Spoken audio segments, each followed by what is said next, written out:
I'm Judy Galloway and I'm the founding director of Galloway Employment and Training, and I'm also the chairperson of the Committee for Auga.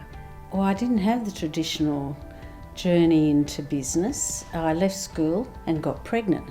So I was a mother with 4 children, and I actually didn't go to university until I was 39. So I sort of did things a bit back the front. I think for the first 10 or 15 years of our married life, I worked but supporting my husband, who'd always worked for himself. Yeah, that was probably a good grounding, because that gave me an understanding of debtors and creditors and cash flow and all those very basic things that make a business. Eventually I went to university and I did adult education and taught. It was a great stepping stone for me. So my background from a university perspective is in adult education.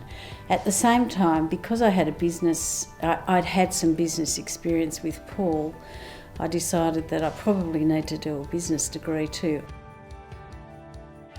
During that time, I suppose Galloway started, and that was the end of the 80s, and I actually never finished the degree at Charles Sturt University, but because I got too busy. And that was, Galloway started with us doing some training for regional industries. So that was the beginning of Galloway back in the early 90s. I first met Judy about 20 years ago. I went for a job interview at Galloway when Galloway was first starting off. I remember the day very, very clearly. I walked up the stairs at Hammond Avenue in Wagga, noticing her husband Paul, who was still putting the gyprock up on the walls and doing the painting. I was always very conscious that when we started to employ somebody, that I needed to have a backstop, because I had nothing. We started with the bare bones and certainly no money. So when I walked up the stairs, I remembering, wow, what's going on here? What sort of business is this?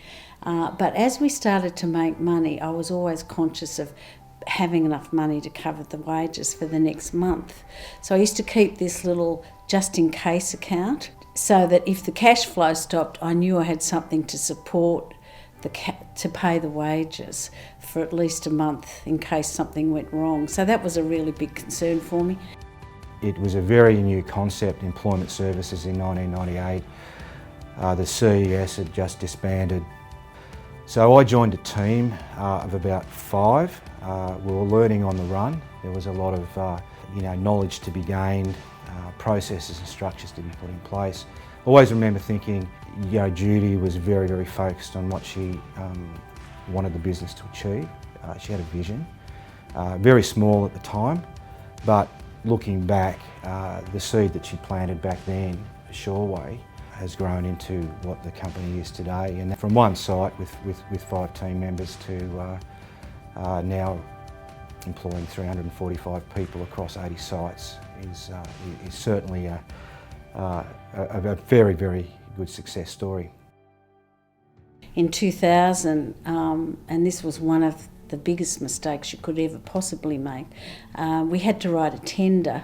I wrote the tender, and I did the forward cash flows and provided all the financials. And it was a very tight time frame to do it in, and I made a significant mistake with the cash flow, and so our tender was stood aside because it looked like we would be insolvent. I transposed a couple of numbers, so that meant that 16 people had lost their job. It was devastating. I remember everybody coming out to our house, and it was like holding a weight because we'd all lost our jobs. It was a time where Judy really had to sort of look at and evaluate where the business goes, what future the business had. To her credit, she decided to tender for a very remote contract in Broken Hill and was successful in winning that contract. So that was a really challenging time, but I knew we could do it. We employed some fantastic staff out there. We went out and set up an office, and I can remember and the Broken Hill people, they're absolutely delightful, but For Broken Hill, there's only two people. They're the people from Broken Hill and the people from away. I was sitting next to this fellow and I'd had about 3 beers, I think, and this old bloke says to me, "You're from away, aren't you?" And I said, "Yes, I am." "Yeah," he said, "Look, we've got people here that can do the job you're doing." I said, "Yeah, I'm sure you have." And I said, "But I'll tell you what, I've just bought a car from your local car dealership. We've just employed 8 staff. I've just been to the furniture shop across the road and bought all our office furniture and the carpet. I'm renting premises here." I said, "Actually, we're about to drop a heck of a lot of money into your community, but I'm happy to take that away if you like." Anyway, no, it's fine," he said. And after that, it was like I was accepted in that community, which was really great. But in terms of the success that Broken Hill achieved was outstanding. A 5-star rating, the government looked at that as being, the pinnacle. Often people would ring up and say, "Could I speak to the manager?" And I'd say, "Yes, that's me." And they, No, I want to speak to the bloke in charge." I've told the story on numerous occasions where the bank manager came out and gave my husband a Christmas present and thanked him for Shoreway's business. Well, he wasn't really involved in Shoreway. My husband's been a builder. We used to run his business from home here, so I used to always manage the phones and do the wages and assist with the organisation of the staff. And the same with him, actually, in business with me. When I've needed something, he's often stepped in. We actually have supported each other in whatever business field we're in. I think it's really important when you're in business to keep your head up and look not only internally at what's going on in your own business, but what's going on with your competitors, what's going on within your community, what's going on nationally and internationally, so that you get an understanding of exactly where your business fits. And if you don't do that, if you keep your head down, then you miss opportunities.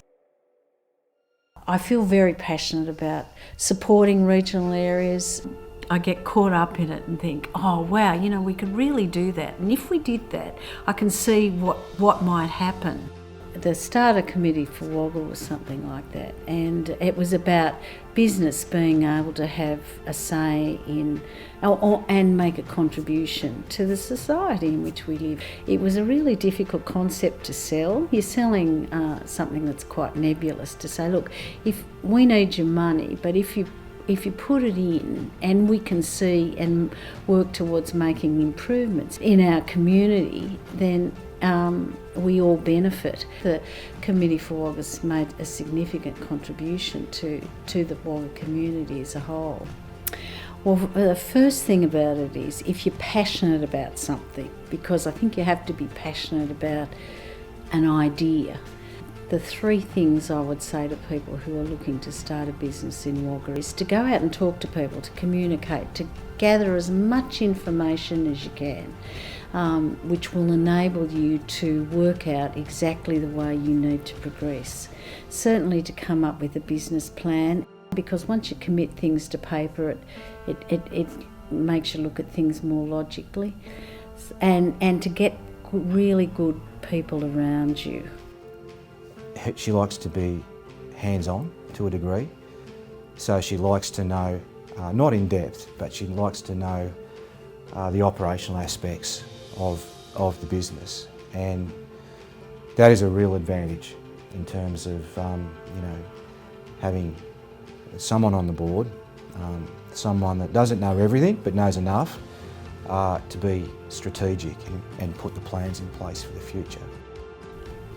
I'm very proud of my family, and I've got 4 great kids and 9 great grandchildren and an absolutely wonderful husband who's been really supportive the whole time. So I'm very, very lucky there. From a business success perspective, I think I'm very fortunate to have worked in an industry where we get the opportunity to make a difference to people's lives, and that's for me part of what I'm passionate about, because when you get somebody a job, you make a difference to their life and their family's life and ultimately their community's life. So I feel really lucky to work in that sector.